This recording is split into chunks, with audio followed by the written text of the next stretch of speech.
جد الانبیاء حضرت ابراہیم علیہ السلام نے اللہ سے بہت ساری دعائیں کی ہیں، اور ان دعاؤں میں سے ایک دعا یہ بھی ہے، رب حب لی من الصالحین، اللہ مجھے نیک اولاد عطا کر۔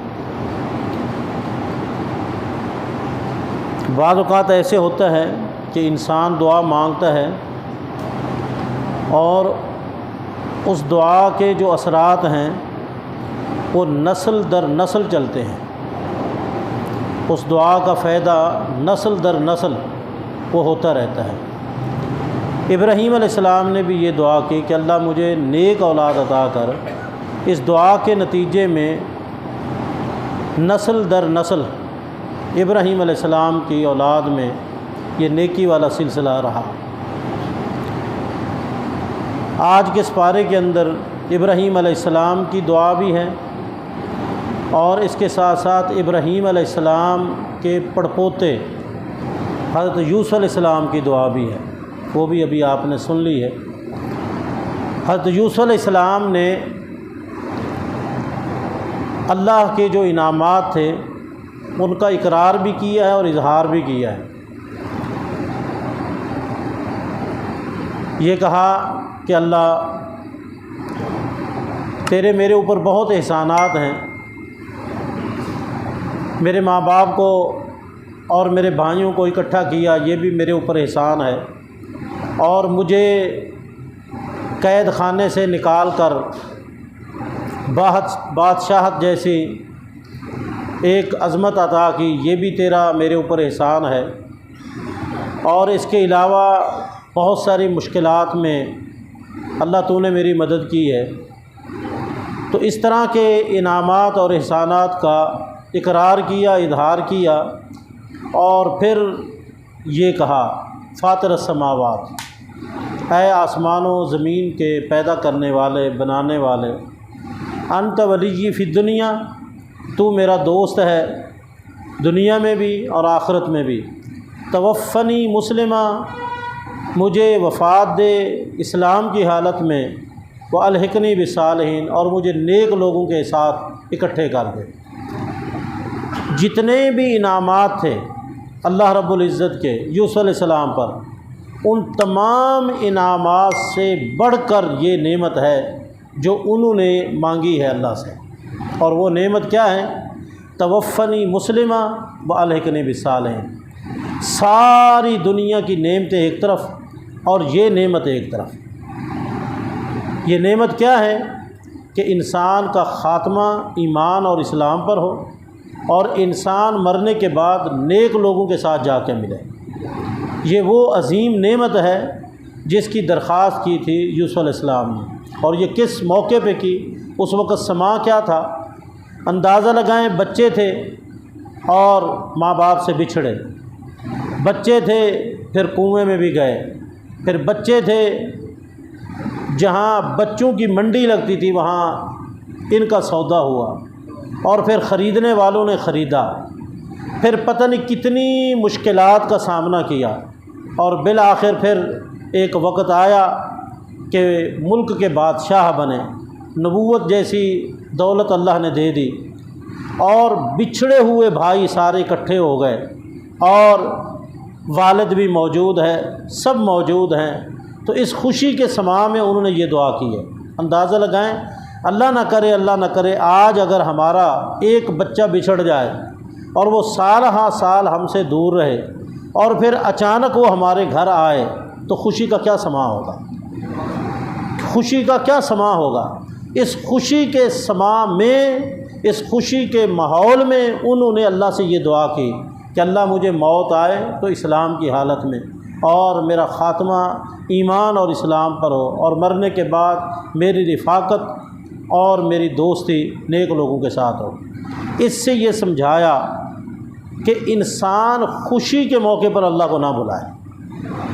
عام طور پر ایسے ہوتا ہے کہ ہم خوشی کے موقع پر اللہ کو بھول جاتے ہیں۔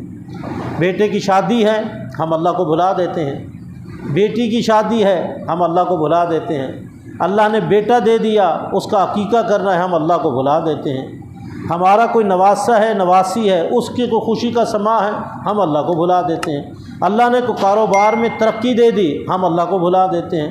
اللہ نے بیٹے کو ترقی دے دی، ہم اللہ کو بھلا دیتے ہیں۔ اللہ نے گھر میں کوئی خوشی دکھا دی، ہم اللہ کو بھلا دیتے ہیں۔ اسی لیے کسی نے خوب کہا، ظفر اسے آدمی نہ سمجھیے، ہو کتنا ہی صاحب فہم و ذکا، جسے عیش میں یاد خدا نہ رہی، جسے تیش میں خوف خدا نہ رہا۔ عیش ہو یا تیش ہو، انسان اللہ کو نہ بھلائے۔ میرے یہاں کتنے دوست بیٹھے ہیں، میں ان کی خوشی میں جاتا ہوں، وہ خوشی کے موقع پر اللہ کو بلاتے ہیں، وہ خوشی کے موقع پر بین باجے، شادی بیاہ کے موقع پر، یہ اللہ کی نعمت کی ناشکری ہے۔ اور خوشی کے موقع پر یہ اسراف اور فضول خرچی، یہ اللہ کی ناراضگی والا کام ہے۔ اس لیے انسان کو چاہیے کہ خوشی کے سما میں اللہ کو خوش کرے، جس رب نے خوشی دی ہے اس کو خوش کرے۔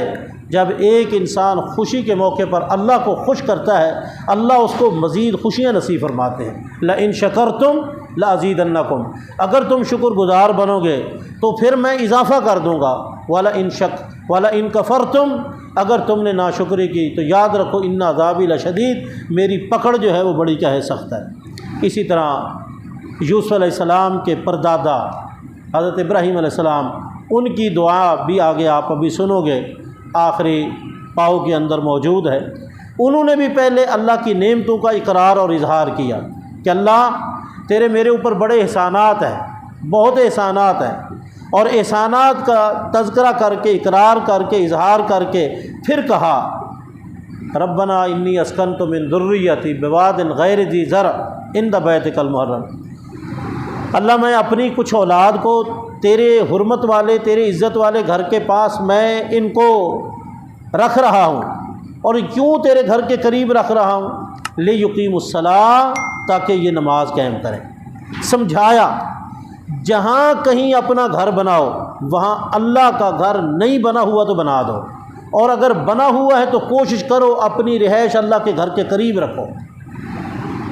ایک بزرگ تھے، انہوں نے دیہاتی جو رقبہ تھا، زمین تھی، وہ بیچا اور ارادہ کیا بھی شہر کے اندر رہائش رکھیں۔ بیٹے جدید ماحول سے آشنا تھے، اور جس طرح آج کل بزرگ حضرات تو اپنی سادہ زندگی گزار دیتے ہیں، لیکن جب اولاد کا وقت آتا ہے تو وہ کہتے ہیں ابا جی اب سادگی کا وقت نہیں رہا، اب گاڑی ہونی چاہیے، کوٹھی ہونی چاہیے، اب شہر میں رہائش ہونی چاہیے، دیہات میں سہولتیں نہیں ہیں۔ تو بزرگ کہنے لگا کہ دیکھو میں تمہارے ساتھ ہوں، بس میری ایک ہی شرط ہے، ایسی جگہ اپنا گھر بنانا جہاں نہر بہہ رہی ہو، ایسی جگہ گھر بنانا جہاں نہر بہہ رہی ہو۔ نوجوان وہ باپ کی بات کو سمجھ نہ سکے، گھر میں وہ ماحول ان کو جو ملا تھا، ایسی کوئی بات ان کے ذہن میں نہ بیٹھی جس سے وہ اس بات کو آسانی سے سمجھ سکے۔ بہرحال انہوں نے پلاٹ خریدنے کے لیے، مکان بنانے کے لیے شہر کے اندر اپنا ادھر دیکھا ادھر دیکھا، اس کالونی میں اس کالونی میں، جہاں ان کو پلاٹ پسند آئے وہاں نہر نہ ہو، اور جہاں نہر ہو وہاں پلاٹ پسند نہ آئے۔ بالآخر تھک ہار کر باپ کے پاس گئے، ابا جی جہاں ہمیں مکان پسند آتا ہے، پلاٹ پسند آتا ہے، وہاں نہر نہیں ہے، اور جہاں نہر ہے وہاں ہمیں جگہ پسند نہیں ہے۔ کہنے لگا میرے بیٹو، جو بات میں نے تمہیں کہی تھی وہ بات تمہیں سمجھ نہیں آئی۔ رسول اللہ صلی اللہ علیہ وسلم کا فرمان ہے کہ اگر کسی کے گھر کے پاس نہر ہو اور 5 مرتبہ اس نہر میں نہائے، کیا اس کے جسم پر کوئی میل کچیل ہوگی؟ تو اس کے جسم پر میل کچیل نہیں ہوگی۔ میں نے یہ نہر کہی تھی کہ جہاں بھی گھر بنانا، پلاٹ لینا، وہاں اللہ کا گھر ضرور ہونا چاہیے، تاکہ 5 مرتبہ ہمیں اپنے جسم کی میل کچیل اتارنے کا موقع ملے۔ تو یاد رکھو، زندگی میں آپ نے خود رہائش رکھنی ہے تو ایسا گھر تلاش کرو جہاں اللہ کا گھر کیا ہو، قریب ہو، آپ آسانی سے 5 وقت نماز ادا کرنے کے لیے اللہ کے گھر پہنچ سکیں۔ آپ نے اپنی اولاد کے لیے کوئی پلاٹ لینا ہے، کوئی گھر لینا ہے، تو ایسی جگہ جہاں اللہ کا گھر قریب ہو۔ اس لیے ابراہیم علیہ السلام نے کہا اللہ میں نے اپنے بچوں کو، اپنے گھر والوں کو یہاں رکھا ہے، کیوں؟